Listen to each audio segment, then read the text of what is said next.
योगिनी एकादशी 2020 व्रत खोलने का सही समय, व्रत खोलने की विधि, कलश दान की विधि तथा क्या खा कर के व्रत खोले, पारणा करने की सही विधि। भक्तजनों, माताओं, बहनों, सादर जय श्री कृष्ण। हमारे YouTube चैनल में आप सभी का बहुत बहुत स्वागत है। मैं हूं आपके साथ आचार्य धर्मेंद्र शास्त्री। आज हम आपको बताने जा रहे हैं कि योगिनी एकादशी के व्रत का पारणा कैसे करना चाहिए तथा कब करना चाहिए। यानी योगिनी एकादशी का यदि आपने व्रत किया है तो आपको व्रत किस प्रकार से खोलना चाहिए तथा व्रत खोलते समय कौन कौन सी वस्तुओं का उपयोग करना चाहिए। आषाढ़ माह के कृष्ण पक्ष की योगिनी एकादशी का जो है बहुत अधिक महत्व माना गया है। ऐसा माना जाता है कि इस एकादशी का व्रत करने से 88,000 ब्राह्मण भोजन करवाने का पूर्ण फल प्राप्त होता है। साथ ही एकादशी व्रत जब हम करते हैं तो उस व्रत का पारणा का भी उत्तम महत्व माना गया है। यानी सही समय पर पारणा होना चाहिए ताकि व्रत का संपूर्ण फल प्राप्त हो सके।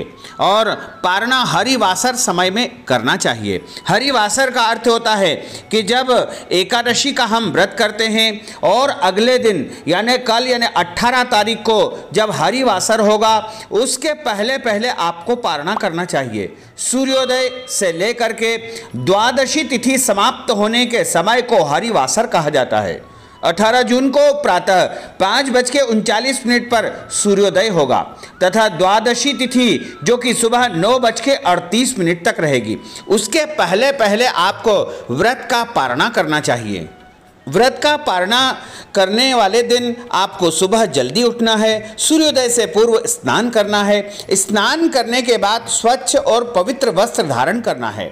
उसके बाद अपने नित्य के देवी देवताओं का पूजन करना है और पूजन करने के पश्चात आप जो है अपने सामने एक पात्र में आटा रख लीजिए, सीधा सामान रख लीजिए। जो भी ब्राह्मण को वस्तु दान करनी है वो सारी वस्तुएं आप रख सकते हैं। आप चाहें तो कलश का दान भी कर सकते हैं। वैसे कलश दान अनिवार्य नहीं है, लेकिन यदि आप चाहें तो इस व्रत का जब पारणा करें उसके पहले आपको कलश का दान का संकल्प भी करना चाहिए।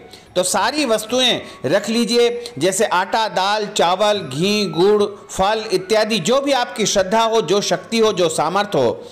यदि कुछ नहीं हो तो केवल थोड़े से गेहूं का दान भी आप कर सकते हैं। यानी जो भी आपकी श्रद्धा हो उसके हिसाब से आप वस्तुएं रख लीजिए।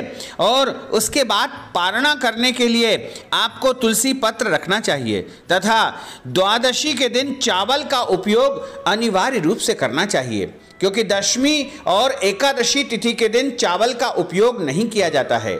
लेकिन जब हम चावल का 2 दिन परित्याग करते हैं तो चावल देवअन्न है और देवअन्न को पुनः सम्मान देने के लिए द्वादशी के दिन चावल का उपयोग किया जाता है। यानी चावल से व्रत का पारणा करना सर्वोत्तम माना गया है।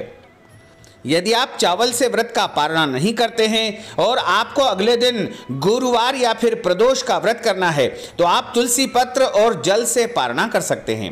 तो पारणा करने के लिए सबसे पहले आपको देवी देवताओं का पूजन करना है और पूजन करने के बाद जो दान की सामग्री है उसके आसपास संकल्प छोड़ना है। संकल्प का अर्थ होता है कि हाथ में जल ले, तुलसी पत्र रखे और पुष्प रख ले और एक सिक्का इत्यादि रख ले और मन में उच्चारण करे कि हे प्रभु, मैं अमुक शहर में निवास करता हूं, अमुक गांव में निवास करता हूं, अमुक देश में रहता हूं, मेरा नाम ये है और मेरा गोत्र ये है, अर्थात मेरा सरनेम और मेरा नाम है, और मैंने भगवान लक्ष्मी नारायण की प्रसन्नता के लिए योगिनी एकादशी का व्रत किया है।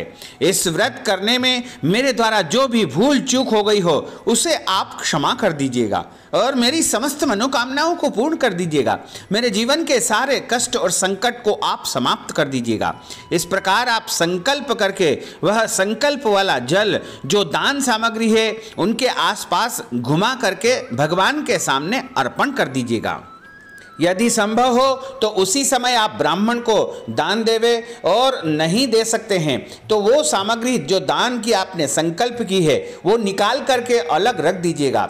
और उसके बाद जब भी आप मंदिर में जाएं या ब्राह्मण आपके घर में आए तब उनको आप दान करके इसका पुण्य फल प्राप्त कर लीजिएगा। लेकिन दान का संकल्प करने से ही जो है दान का महत्व माना गया है। उसके बाद व्रत का पारणा आपको करना चाहिए। तो पारणा के रूप में सबसे पहले जल और तुलसी पत्र का उपयोग किया जाता है। इसके अलावा फल मिठाई से भी पारणा कर सकते हैं। चावल से पारणा करना सर्वोत्तम माना गया है।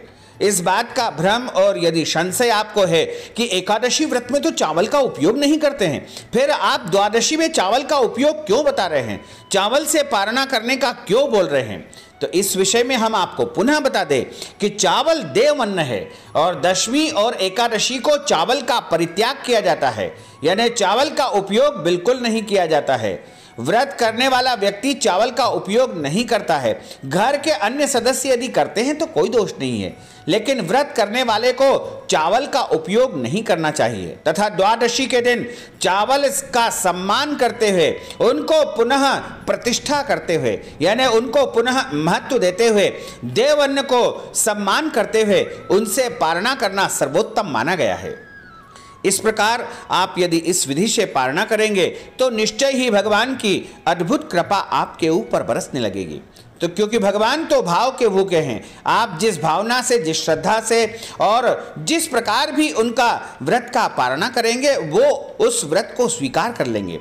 यदि आप व्रत का पारणा करते समय संकल्प लेकर के मन में ये कह दें कि मैं अपनी इस एकादशी के व्रत के पुण्य प्रभाव को किसी जो है अन्य व्यक्ति को प्रदान करता हूं, तो वह पुण्य उनको प्राप्त हो जाएगा। जैसे कई बार क्या होता है कि घर में कोई ऐसे व्यक्ति है जो बहुत दिनों से बिस्तर पर पड़े हुए हैं, बहुत बुजुर्ग है और बीमारी के कारण परेशान हो रहे हैं, लेकिन उनका जो है अंतिम समय नहीं आ पा रहा है।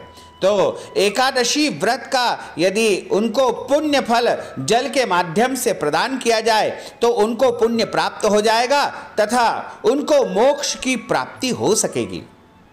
आप एकादशी का व्रत करते हैं क्योंकि मनुष्य जो है गलती का एक प्रकार से पुतला है, और जो गलती कर नहीं सकता उसे तो भगवान कहते हैं। एकादशी व्रत में मनुष्य के द्वारा कई प्रकार की जाने अनजाने में गलतियां हो जाती है। उन सब की निवृत्ति के लिए पारणा करते समय भगवान से सच्चे दिल से आप क्षमा प्रार्थना कर लेना।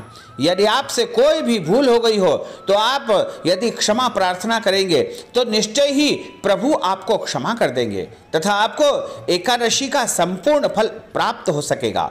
तो भक्तजनों, माताओं, बहनों, हमने जो ज्ञानवर्धक जानकारी आपको दी है उसको आप अधिक से अधिक लोगों को शेयर करिएगा, लाइक करिएगा, कमेंट करिएगा, और यदि अभी तक आपने सब्सक्राइब नहीं किया है तो अभी और इसी समय सब्सक्राइब अवश्य कर लीजिए। आपको और आपके परिवार को सादर जय श्री कृष्ण, सादर धन्यवाद।